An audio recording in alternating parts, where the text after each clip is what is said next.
YouTube, so it's up to you. So. We've started recording. Okay. Well, everyone, welcome to the September National Heritage Area Best Practices Call. Today, we are going to be talking about the Underground Railroad Network to Freedom program, as well as a couple heritage areas are going to share about how they've worked with the program. So first, Diane Miller is going to share about the program. She's the nationwide director for that program for the National Park Service. And then Jim Ogle is going to share how Freedom's Frontier has been sharing about the program in his area, followed by Ali. And then if anybody else has ways they've been partnering with the network, we would love to hear from you at the end of the call. So without any further ado, I'm going to have Diane share. And as a reminder, please remember to mute your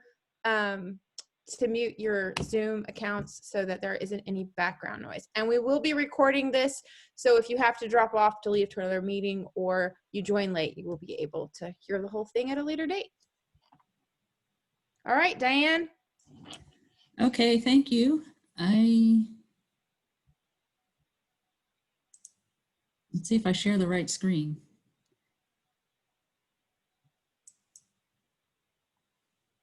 Okay, can everybody see that? Yes, it looks good. Okay. So, National Underground Railroad Network to Freedom was actually legislated into existence, signed by Bill Clinton on July 21st, 1998. And for those of you who've been around for a while, here's Director Stanton at that signing ceremony. So this created within the National Park Service the program that we call National Underground Railroad Network to Freedom. And we're directed to do three things primarily: educate the public, provide technical assistance, and create a network of sites, interpretive and educational programs, and research facilities that have a verifiable association to the Underground Railroad. Our legislation also directs us to design a unique symbol that will identify these sites. And here is the network logo. I sometimes call it the Freedom Star, but if you see that associated with something, then you'll know that it was accepted in the network. So when we went to create the network, we collaborated with communities to get their input on what kinds of things, what kinds of sites should be part of the network, what kinds of interpretive programs. And we also collaborated and consulted about how to document Underground Railroad sites and to address the issue of oral tradition and oral history. Out of all of that, we came up with the network that we have today. We have, we'll see in a minute, 663 members in the network across 40 states, DC, and the Virgin Islands.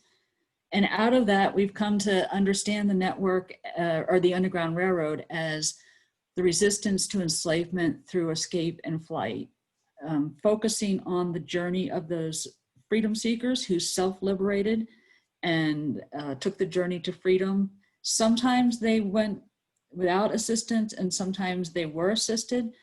And certainly that is absolutely part of the story, that assistance that was provided, but that's not the central focus of it. So if somebody self-liberated and made the whole trip themselves, it's still Underground Railroad. And so we're really looking to illuminate what is that journey of self-liberation. Out of all of, it's been a great community history project. Out of all of these 600 some members of the network, we've really understood we've understood this national story from a local perspective. And we see how widespread it was, that it really was a resistance movement, that African-American agency was really critical through Black communities and churches. We've understand that enslaved people escaped from the very beginning. 1614 has gotten a lot of attention, or 1619 has gotten a lot of attention as the beginning of enslaved people in British North America, but in Spanish Florida and throughout the Caribbean, there were people enslaved. And so the Underground Railroad dates from that very earliest time. And it, as you would imagine, changed over time and place. And so it's been fascinating to see how the Underground Railroad movement evolved, particularly as it expanded west and went south into Mexico, out to California. So what kinds of sites do we consider relevant to the Underground Railroad that are eligible for the network? And because we're taking this sort of expanded view of the Underground Railroad, we're looking at all different kinds of sites. It could be a site associated with a prominent person. I'm sure most of you will recognize at least two of these people. I don't know how many will recognize Thomas Garrett and Josiah Henson, but their homes or sites associated with them, whether or not it was during this Underground Railroad period, are considered eligible for the network. And so Frederick Douglass's home in DC, Cedar Hill, where he lived long after the war, is a member of the network. We, of course, also include stations or safe houses, places that people got assistance and shelter. The Underground Railroad was illegal, right, because of the Fugitive Slave Acts. And so sites associated with legal challenges to the Fugitive Slave Act are also eligible. So we have some sites of that nature. Many freedom seekers, particularly in the Civil War, but also earlier, the War of 1812 and the Revolutionary War, escaped from slavery, joined the military in order to get their freedom. Sometimes that didn't work out for them, but usually it did. And so places where those self-liberating troops fought are eligible for the network, such as Poison Springs Battlefield in Arkansas. Commemorative sites are also eligible, and sometimes those are markers, but they could be monuments or statues. Because we're looking to illuminate the life of freedom seekers, destinations where they settled in freedom and how they built a new life in freedom is also part of the story. So some of those destinations are in other countries, such as Canada, the Bahamas, Mexico. Some of them are simply in northern states or western states or out on the frontier. So it's an important part of the story. A lot of Underground Railroad activity was done through churches, congregations that felt strongly about this. So churches played a really important role, whether or not they were used as a safe house or had tunnels or hiding holes. The story is not in the tunnels and it's not in the hiding places. The story is in the people who took those journeys and the people that took the risks to save them and help them. So we have many churches in the network, though I don't know if I can think of a single one that was actually used as a safe house. Cemeteries and burial sites where Underground Railroad participants are buried are also eligible, and sometimes that's the most tangible place that we have to recognize a person. We also include a variety of different kinds of sites related to rebellions, transportation routes. We have some rivers and railroad lines in the network, escape sites, kidnapping sites, maroon communities. So it's really a very diverse and interesting story. So the network is really a little different from what the Park Service does mostly, in that we recognize interpretive and educational programs. And so that's always been a little bit of a challenge for us to evaluate that. But we do include public programs, school programs. We have a lot of tours and exhibits and performances, living history. So all of these kinds of things are eligible to be in the network. And then we have research facilities. I know when I first started working on the Underground Railroad, people said, you can't document it because it was illegal and it was secret and there are no records. But it's amazing how much information is out there to document the Underground Railroad. And so we include in our network facilities that have relevant collections where you can go and research information to uncover the story. So the benefits for getting listed in the network, it's really mostly an honorific thing, but it is a validation of the authenticity of a site or a program or facility. And that sometimes really helps to leverage support for these sites and programs on a local level. And sometimes it's like somebody from outside comes in and says, yes, that is really important, to make the local people see it in new light. We also have our passport stamp program, like the National Park Service passport stamps. These are targeted for Network to Freedom sites. Sites are on our website of a national database that can link them into other stories. It provides for technical assistance from the Park Service. When we have grant funds, you have to be listed in the network to use them. So it has a lot of benefits. Some of them are a little bit intangible, but they've been important to a lot of sites over the years. So here's the map of the US with all of the states that have members and how many. You might not really be able to read them that well, but Ohio and Maryland have the most members at this time. Each have 85, and they're a little bit in a race with each other to, kind of stay on top. But you can see there's quite a story out here in the Midwest and all over the country. So most of our 663 listings are historical sites. We do have some interpretive programs and facilities.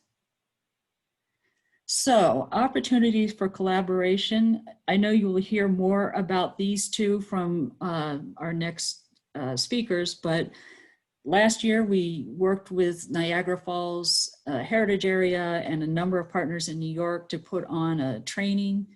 And this year we have worked with a lot of states to have September declared as International Underground Railroad Month.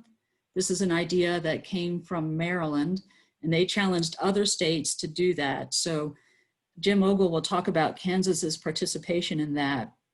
At this point, we have 11 states, 5 counties, and 3 cities that have had proclamations issued from the governor or the mayor, what have you.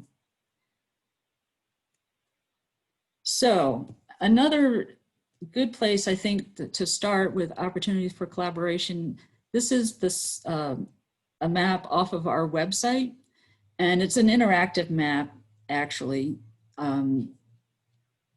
which I don't know if I have time to show you, but I asked our GIS person to overlay the heritage area boundaries on top of our map, so you can scroll into these and see what Network to Freedom listings might be in your heritage area. And that might be a place to start working with people on the ground. So another opportunity for collaboration. A lot of our members are small sites operated by nonprofits, which you all are as well.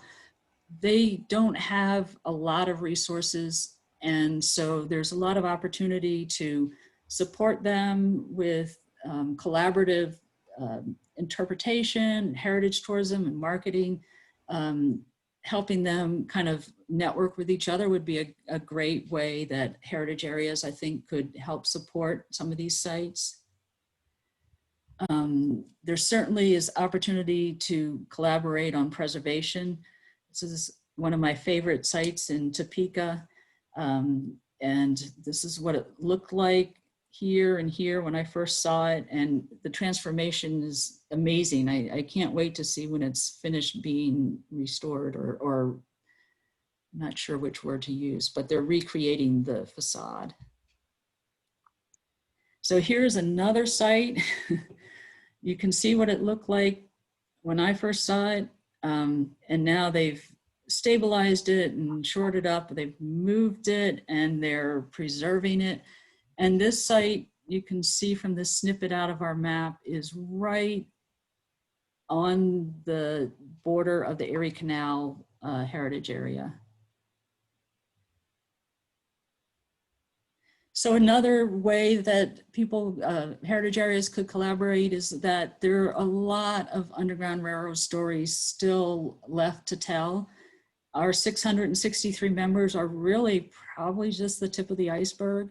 So there's a lot of communities that really could use support for researching and documenting those sites.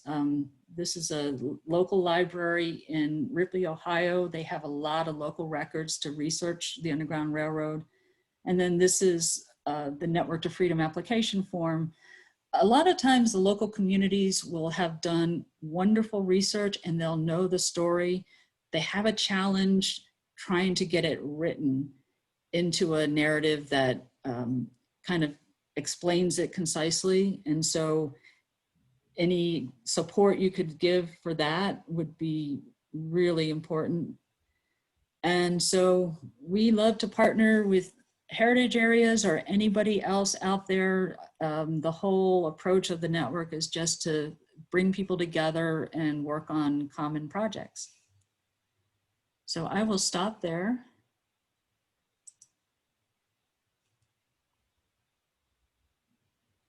Okay, so now Jim, it'll be your turn. Let's see if you can get your video to and your PowerPoint to load.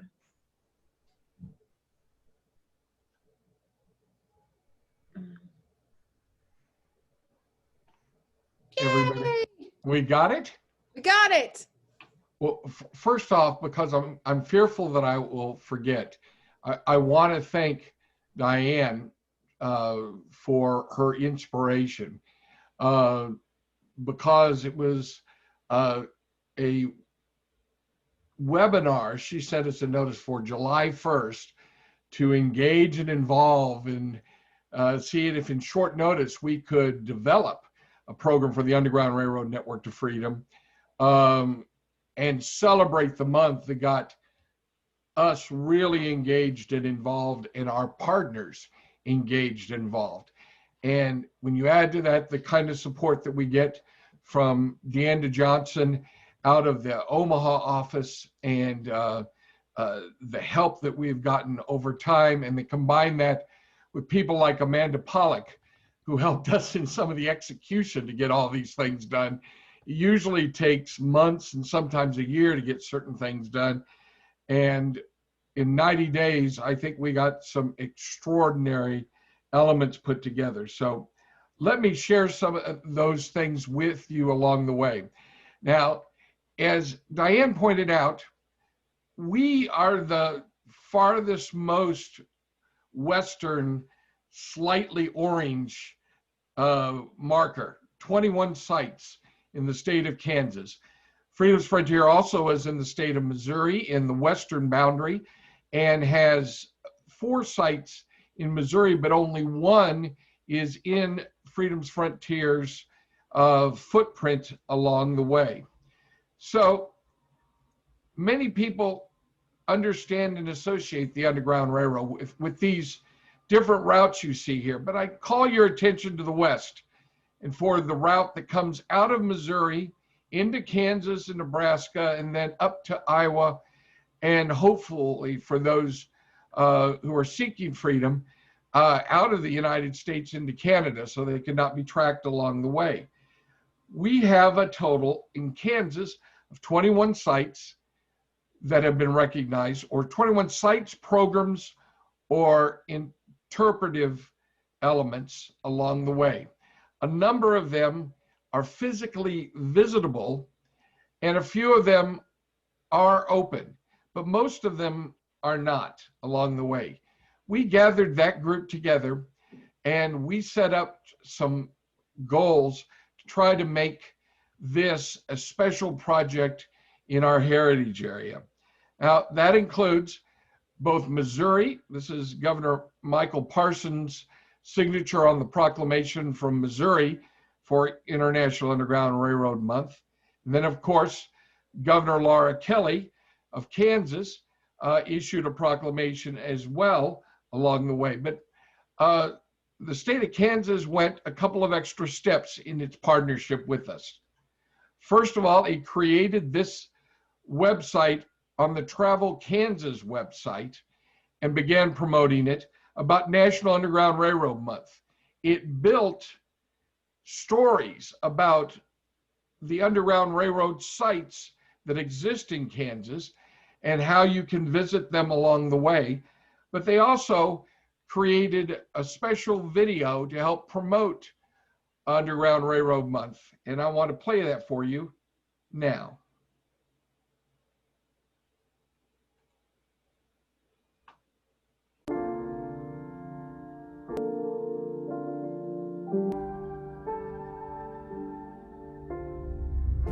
Whereas, Kansas has a rich history as being a part of the Underground Railroad, a network of people who work together to hide and transport freedom seekers on their journey north. And whereas the Underground Railroad played a significant role in the elimination of slavery in the United States and was a foundation for future civil rights movements, and whereas we are deeply motivated by the efforts of the courageous people who traveled the Underground Railroad and looked to Kansas as a gateway to freedom, as they have been a source of inspiration to generations of Americans. And whereas Kansas has 29 counties who are part of the Freedom's Frontier National Heritage Area, and whereas the state is home to 21 Underground Railroad Network to Freedom sites managed by the National Park Service, which continue to tell the story about the nation's struggle for freedom that did not end with the Civil War. And whereas, in appreciation of the efforts of those who manage and preserve the sites of the Underground Railroad in Kansas, and those from around the world who have committed themselves to document and share the stories of the Underground Railroad and the enduring struggle for freedom in Kansas. Now, therefore, I, Laura Kelly, Governor of the State of Kansas, do hereby proclaim September 2020 as National Underground Railroad Month in Kansas, and ask all Kansans to join me in honoring those from our past who pursued freedom by traveling the Underground Railroad, and in expressing gratitude for those who helped them on their way, and to join together to continue the fight for freedom and equality for everyone.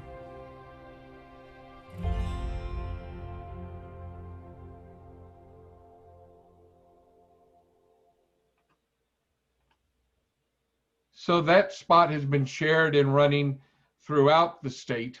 We also created a series of digital programs that are ongoing as we speak, where each of the different sites that has a coordinating entity tells its story about why it's on the Underground Railroad Network to Freedom. And I want to play just a little bit of one of those programs. Diane mentioned one. It's one of her favorite sites, Constitution Hall in Topeka.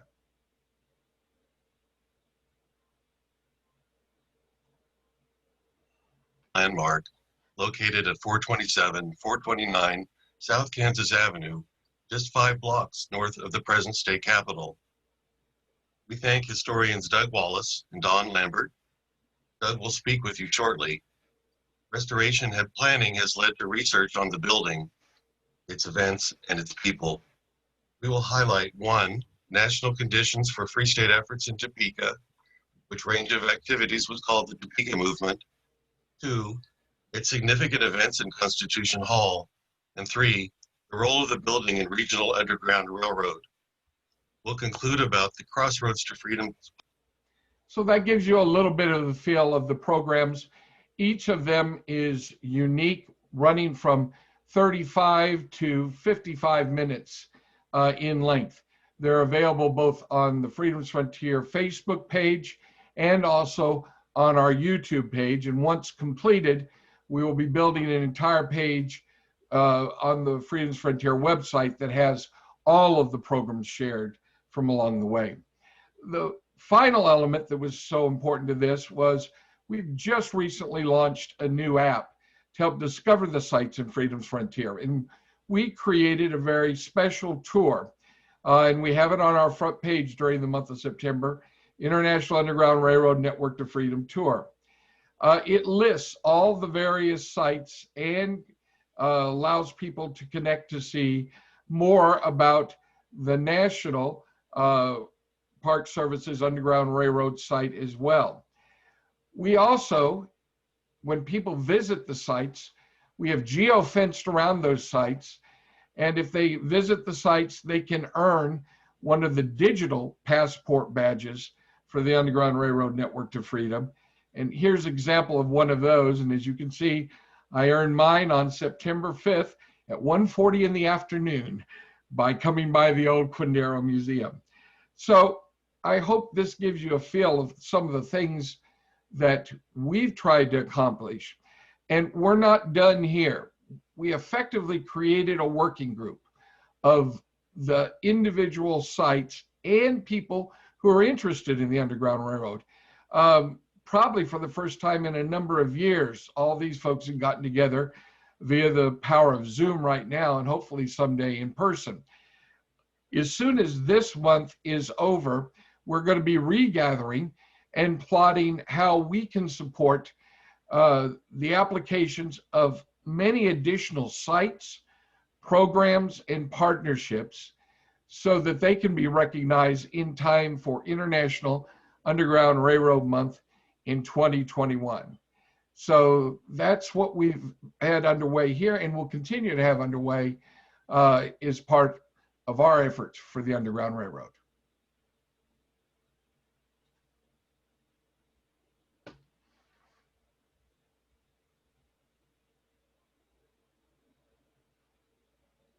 All right, great, Jim. If you could, let's see. Okay, Allie, you're up.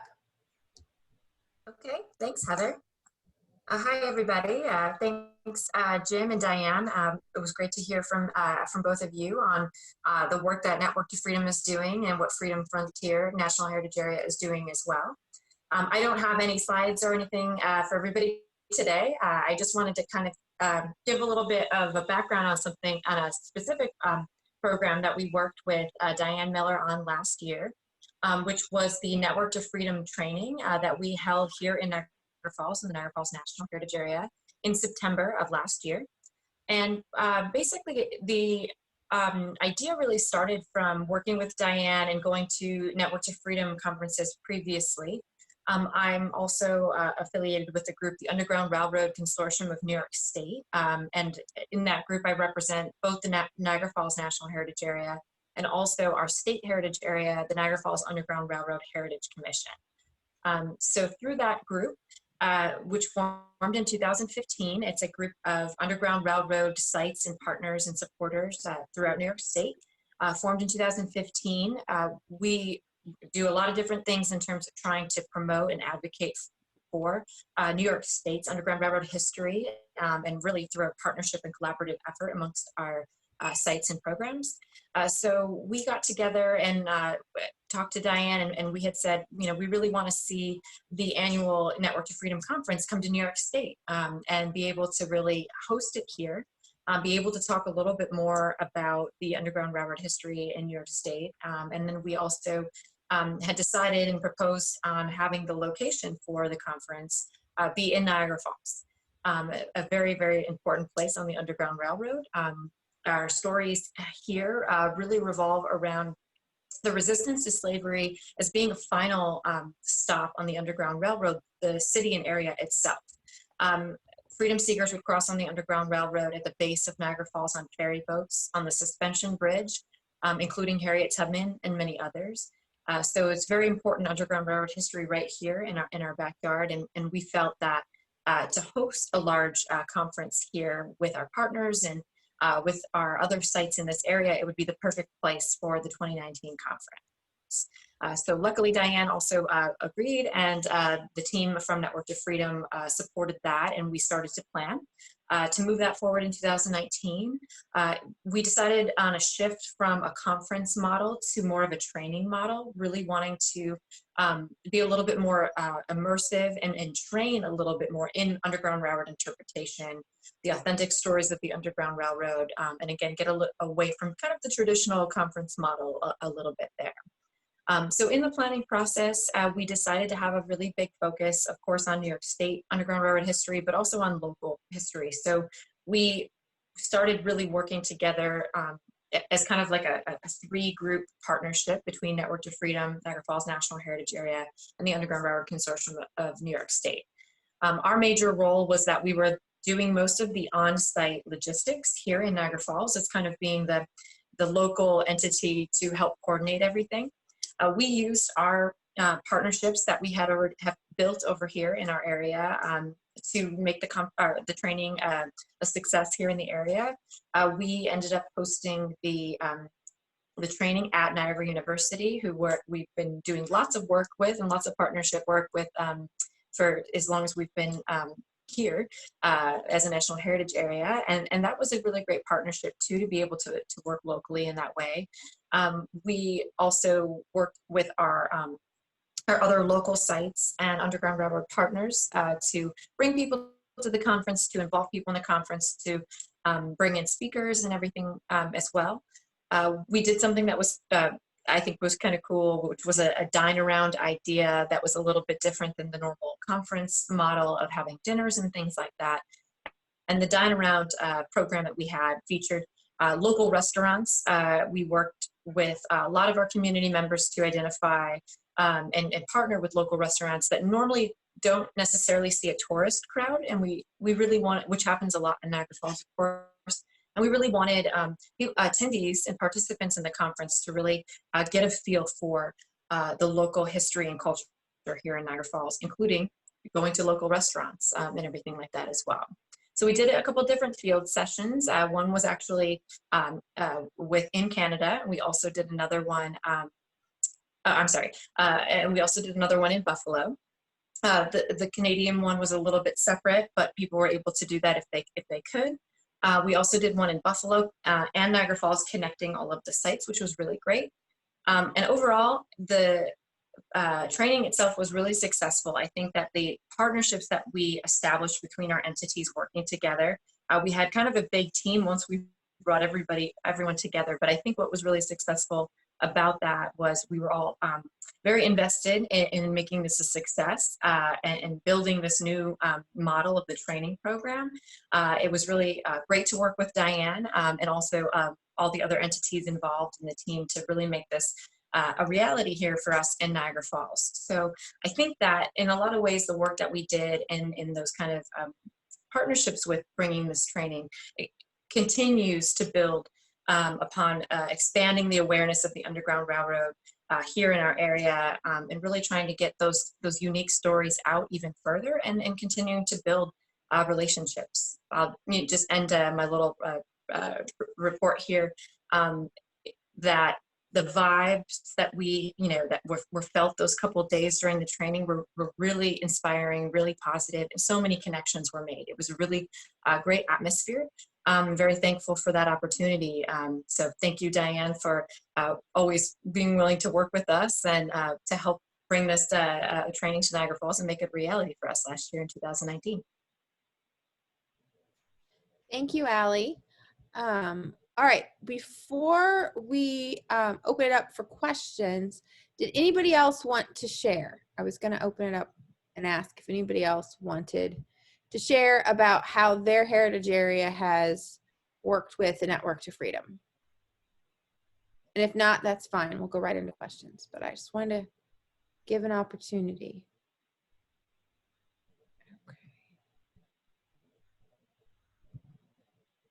Okay. Okay. All right. So does anybody have any questions for our speakers? And remember, you have to hit unmute to talk, just for the record. This happens every time.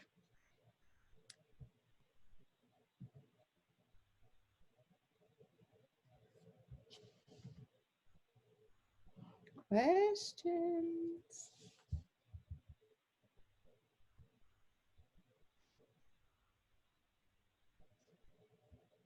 Okay, then I'm going to ask one. Diane, since you work with different heritage areas and things, what would be, if someone was interested in partnering more with the Network to Freedom, what would you think, if you're a heritage area, what would their first step, what would you consider their first step to be?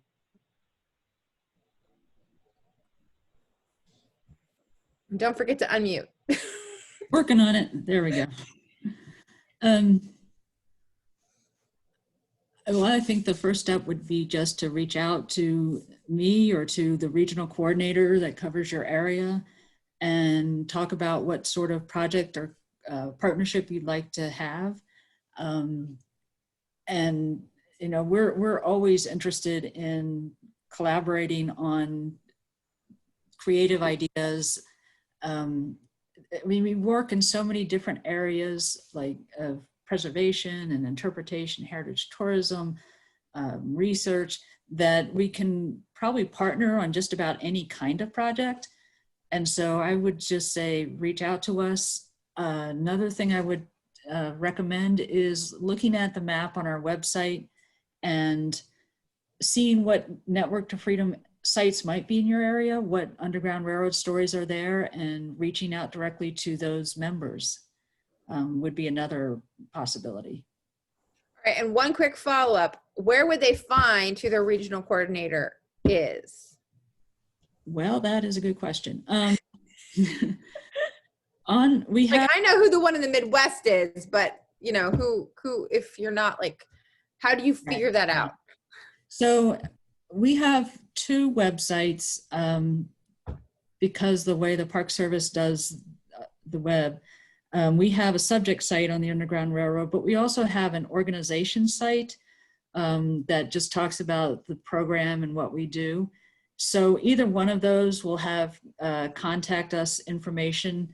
The two web addresses are nps.gov/UGRR or nps.gov/NTF. And if you just go to one of those and hit contact us, you'll find who the coordinator is for your region.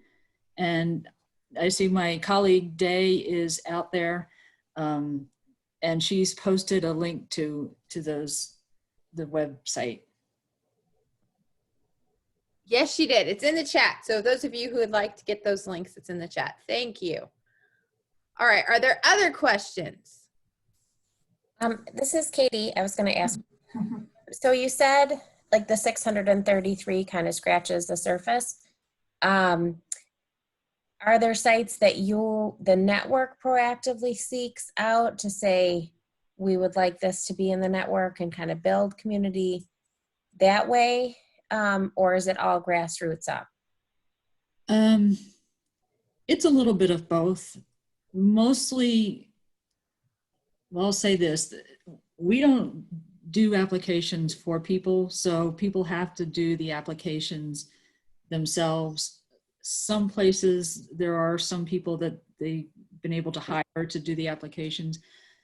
So a lot of times they come to us because they're a site that has been holding this history for a long time that they want to get it connected in.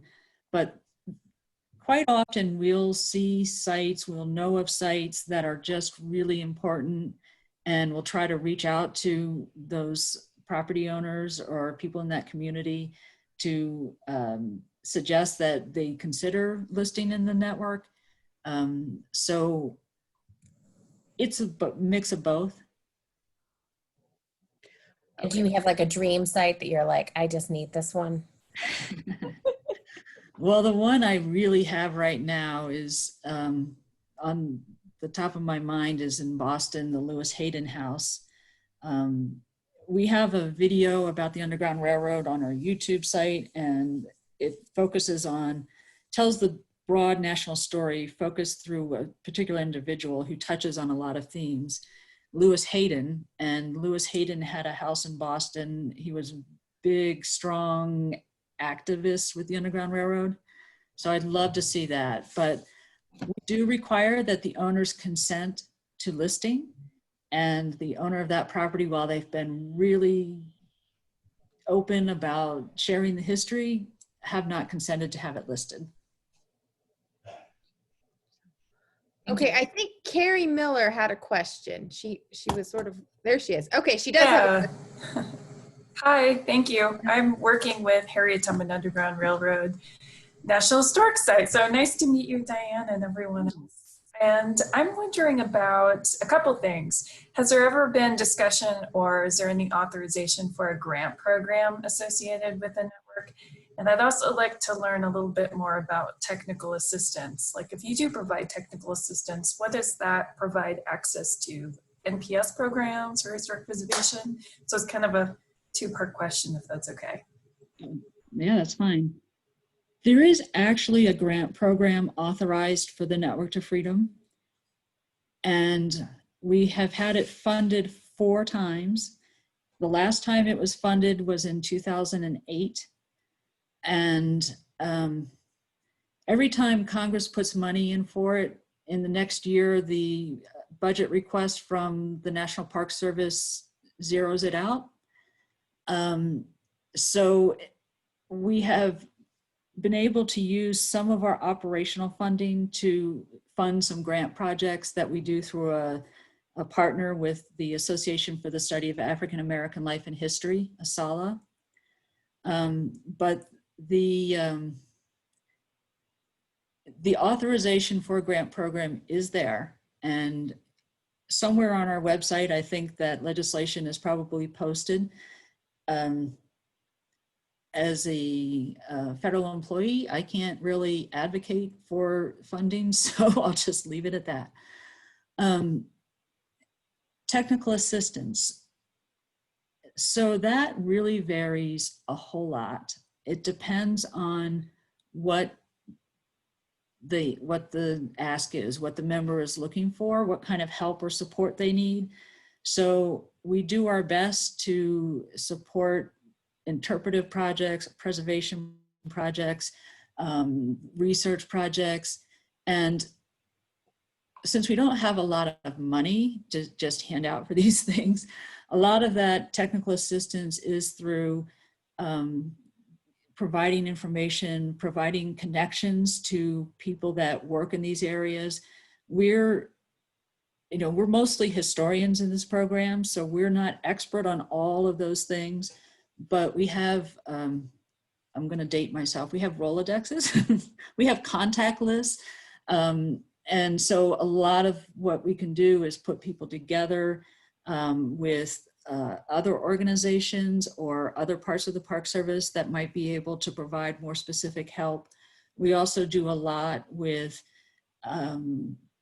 guiding research, guiding documentation, helping out with interpretive planning for exhibits and that sort of thing, reviewing text and designs and such. So it really just comes down to what does the member need.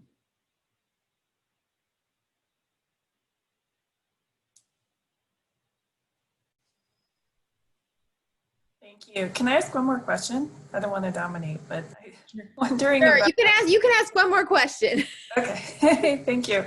I'm wondering, seeing your period, your time period that you focus on going through 1865, is there any overlap or opportunity to work with the African American Civil Rights Network that was formed a couple of years ago? Or does that pick up where you leave off? You know, I think they are mostly looking 20th century. We do, we are in communication with them, and I've talked with them an awful lot as they were setting the network up. We probably could and should be more closely connected, but we haven't been as close as maybe we should be. And Carrie, I will add that our October call is actually going to be about that very topic. And we're going to have presenters from that network on, I believe, Katie, am I right? It's October, right? Or Sarah, if you're on here, either of you. I'm unmuting, sorry.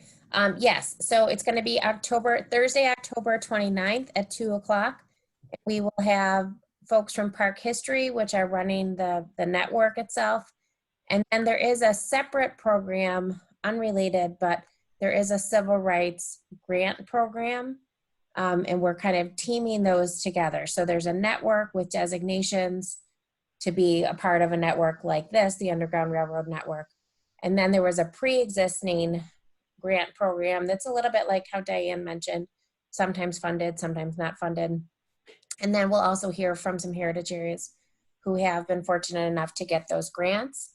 And we've heard from some of our partners in Park History that if you have received one of those grants before, that almost kind of predetermines like that you'll already be able to join that network because you've been identified as a civil rights site by the Park Service. So that's good news too.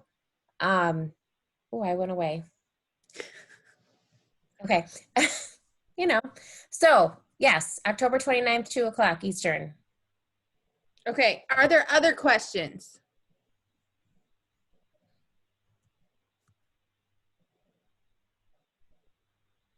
I'm looking at the chat. You can also type in chat if you don't actually want to unmute. I will ask the question for you. If that's easier. But I don't want to overly keep people. So if there aren't any questions, this is our last call. I will wrap I have a quick question. Liz has a question and Sarah has a question. Okay.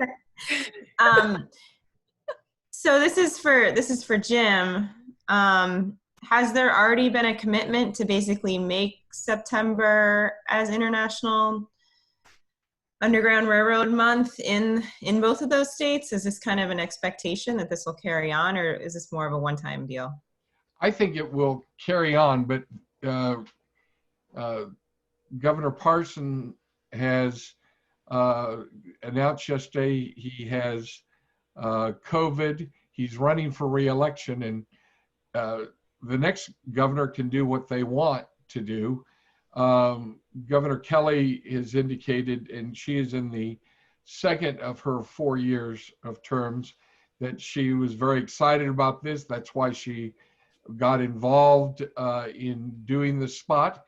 And there is an expectation with Governor Kelly and Travel Kansas that this will continue next year. Great. Was it also adopted in like Ohio and Maryland, where there's obviously a well-established connection? I know Diane can tell you the different states and provinces that adopted it. I was much more siloed into my little cubbyhole of getting that part done. Sure. I can, if I'll share my screen with you for a second, we have a map that shows the states where it was adopted.